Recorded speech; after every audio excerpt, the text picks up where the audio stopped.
LPG জ্বালানিরই একটি অংশ, এটা সমন্বয় করবার চেষ্টা করছি।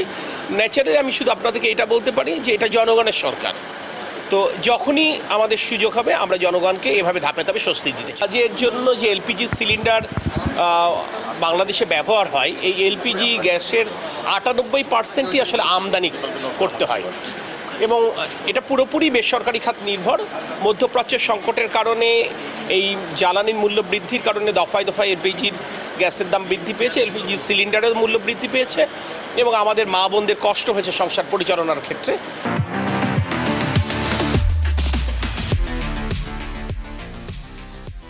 কিন্তু যখনই বৈশ্বিক পরিস্থিতির পরিবর্তন হচ্ছে এবং মূল্য সমন্বয় হচ্ছে, আমরা তাৎক্ষণিকভাবে বাংলাদেশে এটা মূল্য সমন্বয় করছি এবং আপনারা দেখেছেন খুব রাতারাতি একটা বড় মূল্য সমন্বয়ের হয়েছে এবং আমরা আশা করি এটা বাংলাদেশের মানুষের অন্তত সংসার পরিচালনার স্বস্তি এনে দেবে। আমরা আজকে এখানে যশোরে পল্লী বিদ্যুৎ সমিতির কর্মকর্তাদের সাথে কথা বললাম, যাতে করে এই যে তপ্ত গ্রীষ্ম, এই গ্রীষ্মকালীন সময় আমরা আরও ভালো সার্ভিস তাদেরকে দিতে পারি সেই ব্যাপারটা নিশ্চিত করবার জন্য, তাদেরকে আরও বেশি আন্তরিক, আরও দায়িত্বশীল হবার জন্য আমরা তাদেরকে বলেছি।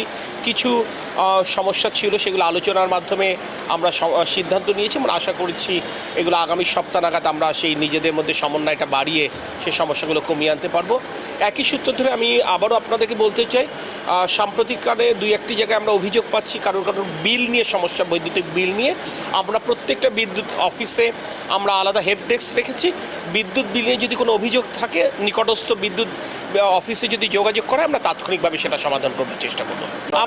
আমরা তো এলপিজি জ্বালানিরই একটি অংশ, এটা সমন্বয় করবার চেষ্টা করছি। ন্যাচারে আমি শুধু আপনাদেরকে এটা বলতে পারি যে এটা জনগণের সরকার। তো যখনই আমাদের সুযোগ হবে আমরা জনগণকে এভাবে ধাপে ধাপে স্বস্তি দিতে চেষ্টা করব।